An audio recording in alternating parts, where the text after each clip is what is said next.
Hare Krishna everyone, welcome to today's class. और let's begin with mangalacharan. ओम अज्ञानतिमिरान्धस्य ज्ञानञ्जनशलाकया चक्षुरुन्मिलितं येन तस्मै श्रीगुरुवे नमः।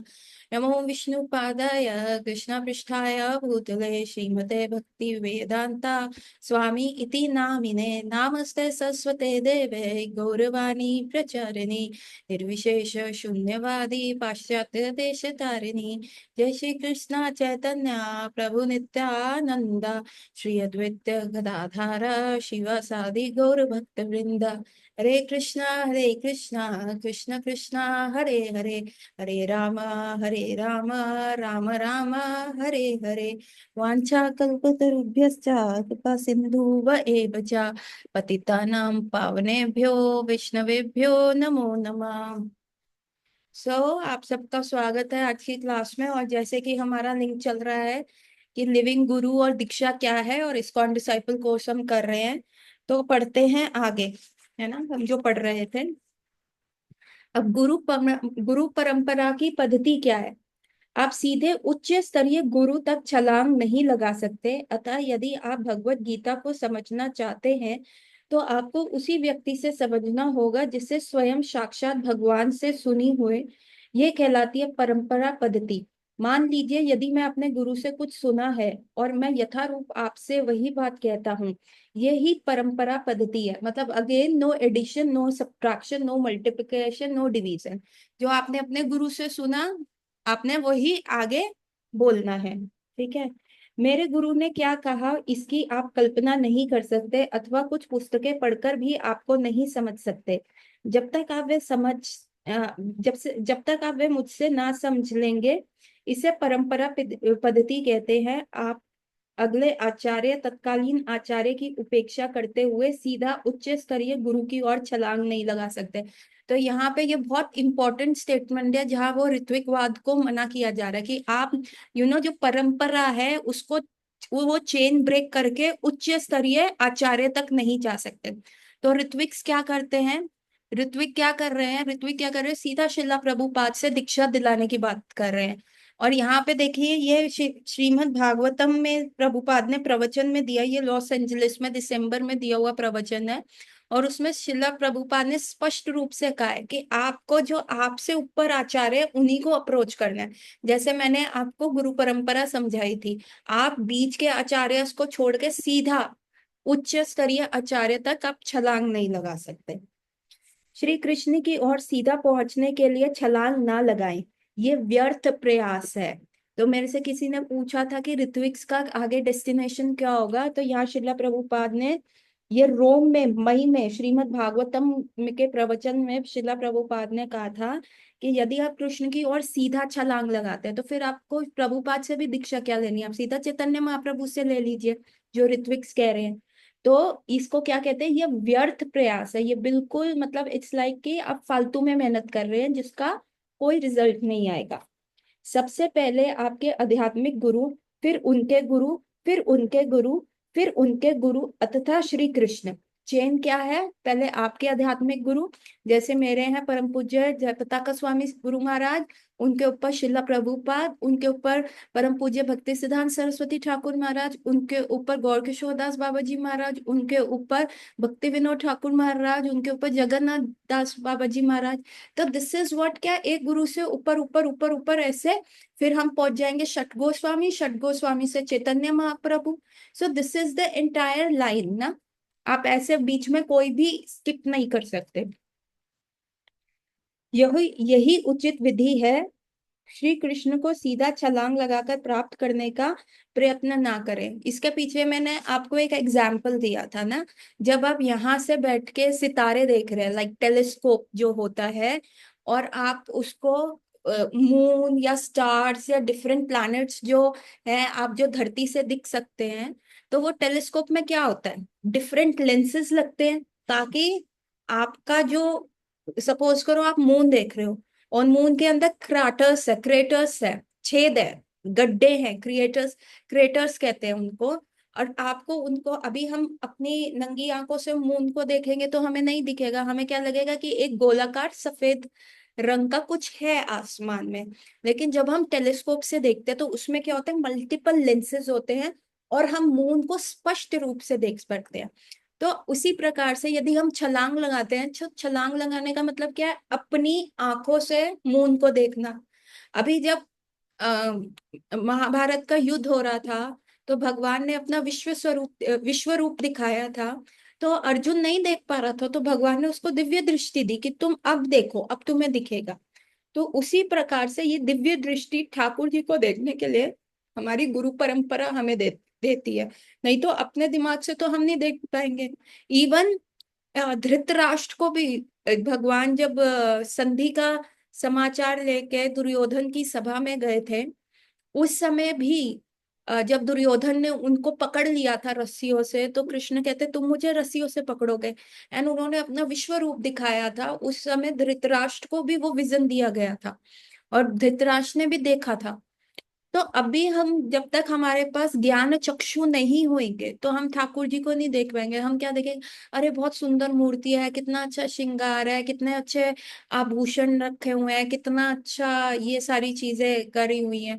बस यही चीजें देख दाख के हम क्या करेंगे, वापिस आ जाएंगे। हमें कोई उनके प्रति अटैचमेंट ही नहीं होगा।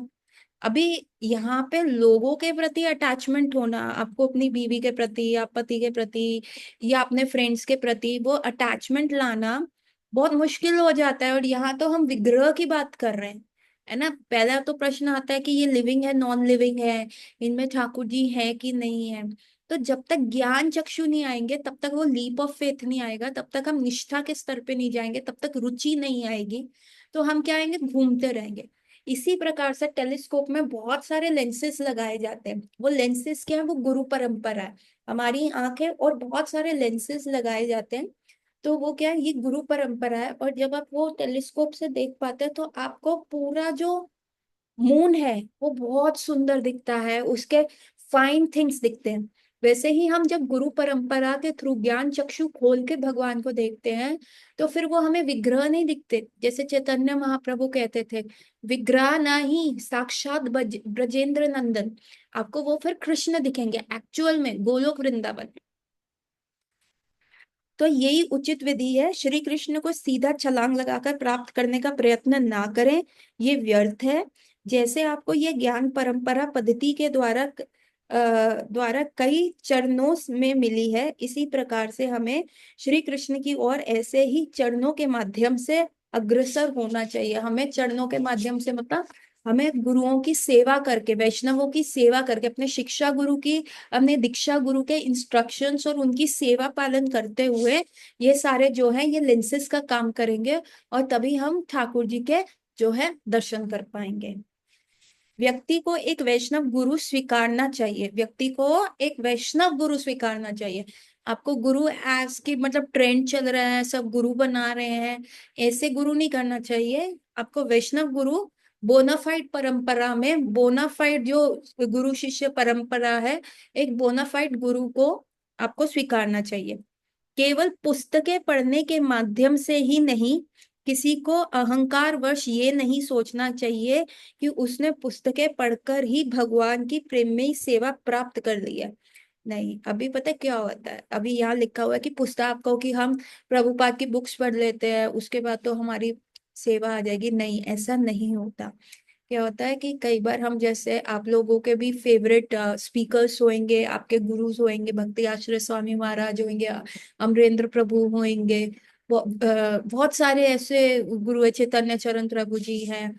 तो इन सबके सुनने से क्या होता है, जो उन्होंने रियलाइज किया होता है ना, जो वो इमोशन बोलते हैं, है ना, जब वो एक इमोशन के साथ वो चीज बोलते हैं ना, वो आपके हृदय में लगती है। नहीं, अभी जैसे स्टोरी बुक पढ़ लो, पहले जमाने में वाई सिनेमा बिकेम फेमस। आपके पास बुक्स तो थी, लाइब्रेरी तो थी, पर बुक्स में नॉवल जब आप पढ़ते हो या कोई पुस्तक आप पढ़ रहे हो, क्या वो इमोशन आ सकता है? बहुत सारी किताबें बनी है, बहुत सारी बुक्स के ऊपर, नॉवेल्स के ऊपर बनी है, पर जब हम वो बुक पढ़ रहे होते हैं, क्या हमारी आंखों में वो आंसू आ जाते हैं? कई कई क्या हम वो इमोशन फील कर पाते हैं? नहीं, बिल्कुल भी नहीं। लेकिन जब हम वो सिनेमा में देखते हैं, ओहो हीरो पिट रहा है, ओहो इसको क्या हो रहा है, हीरोइन रो रही है, ओहो इसके साथ तो बहुत बुरा हो रहा है, है ना। और जब कोई पेट्रियोटिक फिल्म देख के आया है, कोई पेट्रियोटिक, हाँ पेट्रियोटिक मूवी देख लो, तो आपको लगेगा हाँ हम, या आप ऐसा मूवी देख लो जहाँ पे अंग्रेजों ने बहुत अत्याचार किया, तो वो क्या करता है कि इमोशन को क्लिक करता है। और वही चीजें पुस्तकें पढ़ के इतनी नहीं आती, हाँ थोड़ी बहुत आती है, लेकिन जब हम किसी लिसनर को सुनते हैं, जब वो एक अपनी हरी कथा में एक अपना इमोशन डालते हैं, वो हमारे हृदय को छूता है। और सिंपल वही चीज अब ट्रांसक्रिप्ट में आ जाए, लिखी हुई आ जाए, तो आपको लगेगा कि क्या है, मतलब ठीक है ओके, पढ़ने के लिए पढ़ लेते हैं, कई बार ध्यान भटक जाता है। लेकिन जब आपके गुरु महाराज पूरे इमोशंस के साथ, पूरी एक्सटेसी के साथ कर रहे हैं, you know how Prabhupada attracted this western people. Prabhupada जब अपना लेक्चर दे रहे होते थे, तो उस समय कई बार वो भाव स्थिति में चले जाते थे, कई बार उनकी आंखों में से अश्रु आ जाते थे, और वो अश्रु देख के हुए उनका जो गला होता था अवरुद्ध हो जाता था, शब्द नहीं आ पा रहे होते थे। कई बार ऐसा भी हुआ कि प्रभुपाद व्यास आसन पे बैठे हुए प्रवचन दे रहे हैं, और एकदम से क्या हुआ, ही वेंट इनटू एक्सटेसी, मतलब कई बार तो ऐसा लगा कि प्रभुपाद हैज लेफ्ट, धराधाम से छोड़ दिए, कोई हलचल नहीं, कोई बॉडी नहीं। और फिर ये लोग कीर्तन शुरू करते थे, और फिर Prabhupada used to come into भारी चेतना। अभी आप चैतन्य भागवत कंप्लीट विद भगवत गीता भागवतम और फटाफट चैतन्य चरितमृत पे आओ ना, उसमें इतना रस है, इतना रस है। और ये चैतन्य भागवत जो है, इसमें इतना रस है, आपको दिखेगा कि कैसे, मतलब डिवोटीज, हम किस रास्ते पे हैं। और यदि हम इसको बहुत अच्छे से कर ले, तो हम अपने अंदर आनंदमय कोश खोल सकते हैं, कि हम 24/7 खुश रह सकते हैं। और भौतिक जगत की जो एक्सटर्नल परिस्थितियां हैं, चाहे वो बॉसेस हो, चाहे वो डिग्री हो, चाहे वो टीचर्स हो, चाहे वो घर की परिस्थिति हो, सास हो, पति का प्रॉब्लम हो, रिलेशनशिप प्रॉब्लम हो, ये सारी चीजें जो है मैटर करनी बंद हो जाती है, क्योंकि आप अंदर ही इतने प्रसन्न हो जाते हो। सो प्रभुपाद के साथ वो एक्सटेसी, और जब हम उन लोगों को बोलते हुए सुनते हैं, करते हुए लाइव देखते हैं, या हम जब हम किसी गुरु को, या मंदिर में, टेम्पल में जब हम लेक्चर लाइव सुनते हैं, तो देर इज अ डिफरेंस, आपका हृदय ज्यादा छुआ जाता है। ठीक है, अभी हमारे पास परिस्थिति नहीं है, तो हम जो है यूट्यूब पे भी सुन लेते हैं, या जूम के माध्यम से भी सुन लेते हैं, उसका भी असर होता है, क्योंकि मुखामुखी तो आप है ही है। परंतु क्या होता है, अब जैसे आप लोगों ने वीडियो ऑन नहीं करी, तो मेरे को नहीं पता आप लोग क्या कर रहे हो, खाना कोई कुक करके कर रहा है 20, पूरा अटेंशन दे रहे हो कि नहीं दे रहे, तो यहाँ पे ये डिफरेंस आ जाता है। और वहां पे तो, और एक और बात बताती हूँ, मैंने एक ऐसा लेक्चर में सुना था कि भगवान के जब भक्त हरि कथा करते हैं, जो शुद्ध नाम लेते हैं, जैसे हमारे सारे गुरु आचार्य आचार्य वर्ग हो गए, तो जब भगवान चलते हैं ना गोलोक वृंदावन में, ऐसे ऐसे करके भगवान जब चल रहे हैं गोलोक वृंदावन में, तो थोड़े थोड़े धूल के पार्टिकल्स जो है ना, वो उड़ते हैं, है ना। जो आप अगर बिल्कुल विलेज सेटअप में जाओ, वृंदावन तो अभी थोड़ा कमर्शियलाइज हो गया, आप ऐसे कोई ऐसा विलेज में जाओ जो पुराना हो, तो वहां के हल्के हल्के धूल के पार्टिकल्स थोड़े थोड़े उड़ते हैं, है ना। और वो धूल के पार्टिकल्स क्या होते हैं, वो शुद्ध भक्त के हृदय में होते हैं, क्योंकि उनके हृदय में कौन है, भगवान रहते हैं। क्या कहते हैं शुद्ध भक्त, तुम्हारा हृदय गोविंद विश्राम। हमारे हृदय में भगवान क्यों नहीं रहते, क्योंकि हमारे में डिजायर्स रहते हैं, ऐसा हो जाए, ये हो जाए, उसका ये बुरा हो जाए, उसके साथ ऐसा हो जाए, तो हमारे हृदय में बहुत कल्मश है, बहुत डिजायर्स हैं। तो इट्स लाइक कि एक लेडी सो रही है दोपहर को, और बार बार डोरबेल बज रही है, आज दूध वाला आ गया, अभी पोस्टमैन आ गया, कभी काम वाली आ गई, कभी कोई एड्रेस पूछने के लिए आ गया, कभी कोई साथ वाले घर में कुछ देना था वो आ गया। सो वो लेडी क्या सो पाएगी, नहीं सो पाएगी ना, कि बार बार बार बार बेल्स बज रही हैं, तो वो उसको 1 घंटे का जो नींद है वो नहीं मिलेगा। और उसी प्रकार से जब भगवान गोविंद जो हमारे हृदय में सोते हैं, हम कहते हैं अरे भगवान एग्जाम में पास करा दो, अरे भगवान मेरे को ये वाली ड्रेस दिखा दो, अरे भगवान मेरे तो ऐसा हो जाए, मेरा वैसा हो जाए, मुझे ये चीज मिल जाए। तो वो क्या है, बार बार हम अपने हृदय में वो विचार रहते हैं, तो वो क्या डोरबेल की तरह है। और भगवान कह रहे हैं चुप हो जाए यार, थोड़ी देर तो सोने देना, ये क्या कर रहा है। तो ये वो उस हाउस वाइफ की तरह करते हैं जो पूरा काम करते हैं। भगवान ने हमें सब दिया है, शरीर दिया है, परिस्थिति दी है, समझने के लिए बुद्धि दी है, बॉडी में ऑर्गन्स दिए हैं जो प्रॉपरली फंक्शन कर रहे हैं, भक्तों का संग दिया, टेम्पल दिया, सब कुछ दिया है। और फिर भी अगर हम डिजायर्स करके बार बार डोरबेल मारते रहेंगे तो भगवान कहेंगे अरे यार, पूरे दिन से सुबह से लेके शाम तक काम कर रहा हूँ, थोड़ी देर तो सोने दे। लेकिन जो एक शुद्ध भक्त होता है, शुद्ध भक्त के हृदय में कोई कल्मश, उनके देर डिजायरलेस, उनका सिर्फ एक ही होता है कि हमें ठाकुर जी की सेवा करनी है। ये इनके इन प्रकार है ना, मन कृष्णा में उनका लगा होता है, मन कृष्णा निवेशते होता है। और उनको बस यही होता है ठाकुर जी को क्या अच्छा लग रहा होगा, अभी ठाकुर जी को ऐसे लाड लगाए, अभी ठाकुर जी को वैसे लाड लगाए। तो ठाकुर जी बड़े आराम से, तुम्हार हृदय गोविंद विश्रामा, तो वहां ठाकुर जी बड़े आराम से सोते हैं, विचरण करते हैं, चलते हैं। तो अब शुद्ध भक्त के जो हृदय में जब ठाकुर जी चल रहे हैं, तो आप देखिए पीछे से थोड़ी थोड़ी छोटी छोटी धूल के पार्टिकल्स जो हैं वो उड़ते हैं, वो ऐसे उड़ रहे होते हैं, क्योंकि ठाकुर जी उनका जो शुद्ध भक्त है, जो भगवान की सिर्फ उनका गान ही करते हैं, उनके बारे में ही बोलते हैं, तो उनका हृदय क्या होता है, वृंदावन। चैतन्य महाप्रभु क्या कहते हैं, तुम्हारा मन मन मेरो हृदय वृंदावन, है ना। तो उनका हृदय वन वृंदावन बन जाता है, और वहां ठाकुर जी विचरण कर रहे हैं, अपनी लीलाएं कर रहे हैं।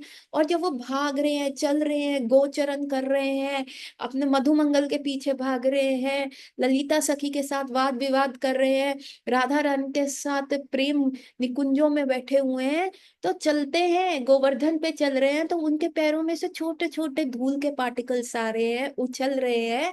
और जब एक शुद्ध भक्त भगवान की लीला का ज्ञान देता है, भगवान की लीला की कथा करते हैं, तो वो पार्टिकल्स जो होते हैं उनके मुख में से निकलते हैं। और जो व्यक्ति बहुत ध्यान पूर्वक ये कथाएं सुन रहा होता है, वो पार्टिकल्स, जो वो धूल, जो ठाकुर जी के पैर से उठी धूल, जो कि शुद्ध भक्त की वाणी से निकलती है, और वो श्रोतागण के कानों में जाती है, और वो धूल जैसे ही वो कान में जाती है और वो श्रोतागण के हृदय में चली जाती है, तो वो सारे कल्मश धूल हो जाते हैं। मतलब आप सोचो, आप ठाकुर जी की धूल अपने सर पे लगा रहे हो, आपके हृदय में आ रही है, तो कैसे कोई कल्मश रहेंगे।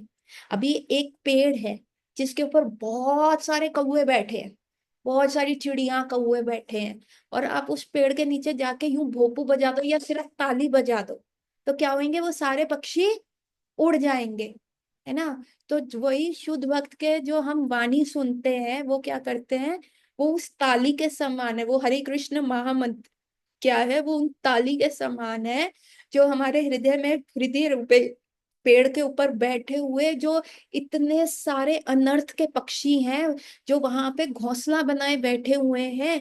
जैसे ही शुद्ध भक्त के मुख से निकला हुआ हरि नाम, शुद्ध भक्त के मुख से निकली हुई हरि कथा हृदय में पहुंचती है, तो वो ताली का काम करते हैं, वो सारे पक्षी उड़ जाते हैं घोंसला घोंसला छोड़ के, और हमारा हृदय साफ हो जाता है।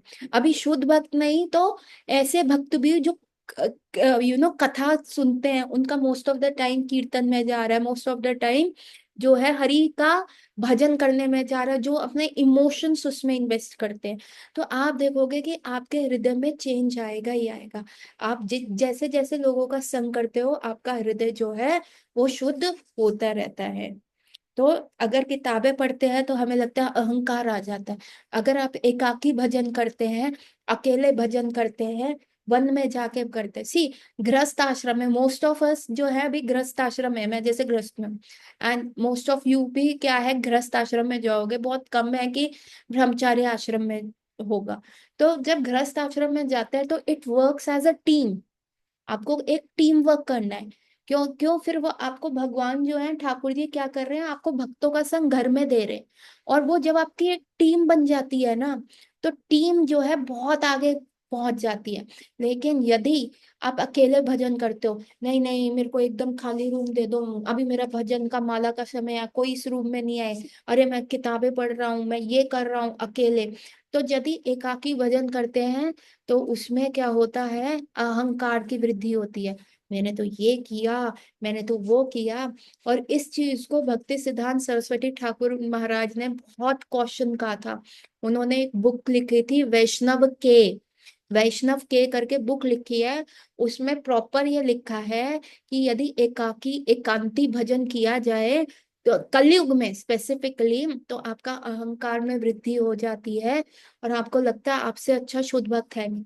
भक्तों के संग में रहते हो तो कभी मेरे को भी कोई टोकेगा कि माता जी नो आप ऐसे कर रहे हो, आपने ऐसे बोला, ऐसे नहीं।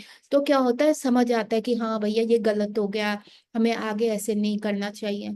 और यदि आप जो क्या कहते हैं, अ, भक्तों का संग नहीं कर रहे, या आप अकेले कर रहे हो, तो आपको टोकेगा कौन ना। या आप कभी आपका डिप्रेस है तो आपका प्रोत्साहन कौन बनाएगा। तो गृहस्थ आश्रम में जब आप जा रहे हो तो make a team, as a team work चलो, अपनी वाइफ अपने स्पाउस के साथ, अपने हस्बैंड के साथ एज अ टीम करके आपको भजन करना, अपने बच्चों को उसमें इन्वॉल्व करना। So these classes are not actually making you for ISKCON disciple course, but this class ये क्या करती है, आपको कैसे जीवन वितरण करना एज ए वैष्णव वो भी आपको सिखाती है। क्योंकि टीम जो है ना, चैरिटी बिगिंस एट होम। जो आप दया करते हो ना, वो सबसे पहले घर से शुरू होती है। तो उसके लिए आपको एक स्ट्रॉन्ग फाउंडेशन, अगर नींव ही कच्ची होएगी ना, अगर घर में ही शांति नहीं होएगी, घर में ही टीम वर्क नहीं होएगा, तो आगे भौतिक जगत के कलमशों से कैसे हम लड़ पाएंगे। तो एक स्ट्रॉन्ग आर्मी आपको बनानी है, और वो भक्तों के संग में होगा। जैसे मैंने बताया था 2 वीक्स पहले, जो टेम्पल में जो स्क्रीन के ऊपर प्रभुपाद ने का कोट क्या था, भक्ति जो असल भक्ति जो होती है वो भक्तों के संग में ही की जाती है। अकेली भक्ति सिर्फ अहंकार की चिंगारी को अग्नि में टर्न करने में सहयोग देती है। Are you getting my point. तो यहाँ पे ये लिखा हुआ है, किसी को अहंकार वश ये नहीं सोचना चाहिए कि उसने पुस्तकें पढ़कर ही भगवान की प्रेममयी सेवा प्राप्त कर ली। आप किसी दूसरे का इमोशन ही कॉपी कर सकते हो, शब्द। अभी यहाँ पे मैं जितने भी शब्द बोल रही हूँ, अगर मैं कहूँ मेरा लेक्चर 1 to 1 बोल दो, कोई बोल पाएगा नहीं। मैं भी अपने सेम शब्द नहीं बोल पाऊंगी। हाँ, लेकिन अगर मैं कहूँ कि माता जी ने जिस इमोशन के साथ वो भजन बोला था, जैसे हम कीर्तन करते हैं, तो जैसे मुस्कान बड़ा हाई टोन लेती है तो हमें भी वो उत्साह आ जाता है, हाँ हमें मुस्कान की तरह कॉपी करना है। और अनिकेत जब आंखें बंद करके यूं यूं यूं यूं करके प्रॉपर वो कीर्तन करता है, तो उसको देख के ऐसा लगता है यार ऐसे हम भी रम जाए। तो क्या होता है, हम क्या करते हैं, वो इमोशन कॉपी करते हैं, है ना। जैसे उद्धव है, बहुत क्रिएटिव आइडियाज लेके आता है, ऐसा वीडियो बना लो, तो हमें भी लगता है यार नहीं, कुछ स्पेसिफिक अच्छा होना चाहिए। क्या होता है, हम लोगों के संग में रह के उनकी गुड क्वालिटीज लेते हैं।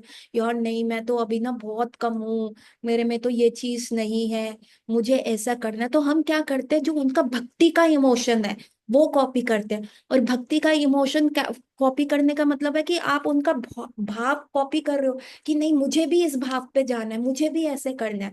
तो फिर हरि नाम, भक्तों का संग, प्रभुपाद की किताबें, और श्रीमद् भागवतम स्मरण, और सुनना। तो जब ये सारी चीजें आएंगी, तो बताइए इस कलयुग में कौन हमें रोक पाएगा ठाकुर जी के धाम जाने से। तो ये एक कंप्लीट सक्सेस फॉर्मूला है। इसमें से कुछ भी मिस कर दिया ना, अगर खाने में नमक डलता तो थोड़ा सा ही है, लेकिन नमक भी निकाल दिया तो खाने में मजा नहीं आएगा।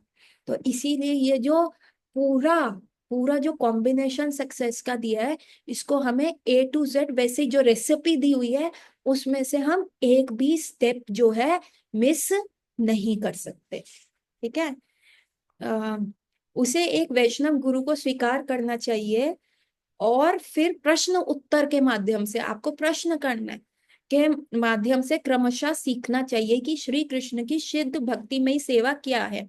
इसे कहते हैं परंपरा प्रणाली।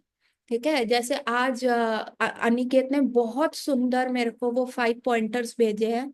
दिल्ली वाले अनिकेत ने, उसने लिखा हुआ है, वो जो कोट करते हैं कि एक शुद्ध गुरु को अप्रोच करो और उनकी सेवा करो और चैलेंजिंग मोड में मत जाओ और उसके बाद उनसे प्रश्न करना चाहिए, है ना। वो भागवत गीता में लिखा हुआ है।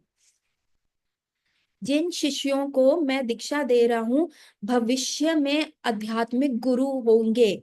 ये देखिए, ये कक्षा वार्तालाप में प्रभुपाद ने बोला है, तो ऋत्विक यहीं पे कैंसिल हो गया। प्रभुपाद ने कहा जिन शिष्यों को आज मैं दीक्षा दे रहा हूँ तो भविष्य में ये आध्यात्मिक गुरु होंगे।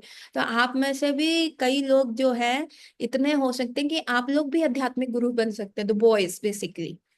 ये छात्र जो मेरे द्वारा दीक्षित किए जा रहे हैं सभी मेरी तरह कार्य करेंगे। जिस प्रकार मेरे कई गुरु भाई हैं वे सभी कार्य कर रहे हैं, इसी प्रकार ये सभी शिष्य जिन्हें मैं दीक्षा कर रहा हूँ भविष्य में आध्यात्मिक गुरु बनने के लिए प्रशिक्षित किए जाएंगे। तो यहाँ पे ऋत्विकवाद खत्म हो गया। ठीक है।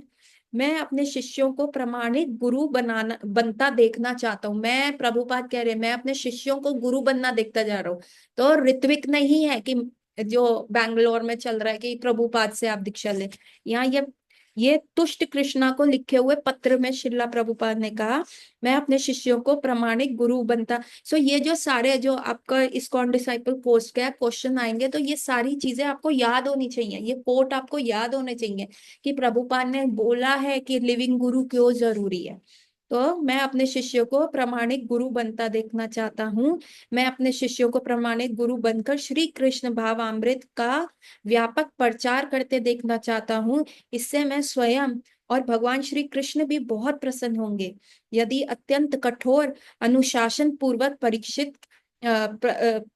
प्रशिक्षित रहेंगे तभी आप प्रामाणिक गुरु होंगे। मतलब अनुशासन फॉलो करना है, डिसिप्लिन फॉलो करना है, 4 regulative principle without missing anything, full stop और कॉमा मिस किए बिना आपको वैसे का वैसे फॉलो करना है। आप इसी सिद्धांत के अनुसार शिष्यों को स्वीकार कर सकेंगे, परंतु सदाचरण के अनुसार अपने आध्यात्मिक गुरु के जीवन काल के दौरान शिष्य को आध्यात्मिक अभ्यर्थियों को अपने गुरु के पास दीक्षा लेने के लिए ले जाना चाहिए और उनके तिरोभाव के बाद अथवा उनकी अनुपस्थिति में ही आप बिना किसी सीमा के शिष्य स्वीकार कर सकते हैं। यह परंपरा का सिद्धांत है। तो यहाँ शिला प्रभुपाद क्या सिद्धांत दे रहे हैं कि जब तक आपके आध्यात्मिक गुरु धराधाम पे हैं तब तक as a as a manners, as an etiquettes आप और शिष्य नहीं ले सकते। अभी जैसे सपोज करो उद्धव ने परम पूज्य भक्ति आश्रय वैष्णव स्वामी महाराज से दीक्षा ले ली। अभी उद्धव लोगों को प्रीच कर रहा है, ये बहुत अच्छा, बहुत अच्छे लेवल का प्रीचर बन गया और बहुत लोग उद्धव को फॉलो कर रहे हैं और एंड वो प्रीचिंग स्ट्रॉन्ग कर रहा है। तो बहुत सारे लोग आके कह रहे हैं उद्धव प्रभु जी हमें तो आपसे ही दीक्षा चाहिए, आप जब गुरु बनेंगे हम आपसे दीक्षा लेंगे। तो उद्धव को ये काम नहीं करना, उसको क्या करना है, अपने गुरु महाराज के पास इन लोगों को लेके जाना नहीं, क्योंकि ये एटिकेट्स है। जब तक आपके गुरु धराधाम पे उपस्थित है तब तक आप गुरु नहीं बन सकते। शिक्षा गुरु बन सकते, दीक्षा गुरु नहीं बन सकते, है ना। और आपको अपने गुरु महाराज के पास लेके जाना और आपके गुरु महाराज ही उनको दीक्षा देंगे। लेकिन जैसे प्रभुपाद की अनुपस्थिति प्रभुपाद जब इस धराधाम से चले गए तब बहुत सारे गुरु आए और जिन्होंने शिष्य स्वीकार किए, तब उन शिष्यों को लेने की सीमा नहीं थी। तो am I getting my point through and through? किसी का कोई प्रश्न? समझ आ रहा है? डन? ठीक है। यस एंड यस टाइप कर दो, टाइप कर दो प्लीज चैट बॉक्स में। हरी बोल, चलो that is good, nice, okay, good. मेरी इच्छा है कि मेरी अनुपस्थिति में मेरे सभी शिष्य प्रामाणिक गुरु बन जाएं।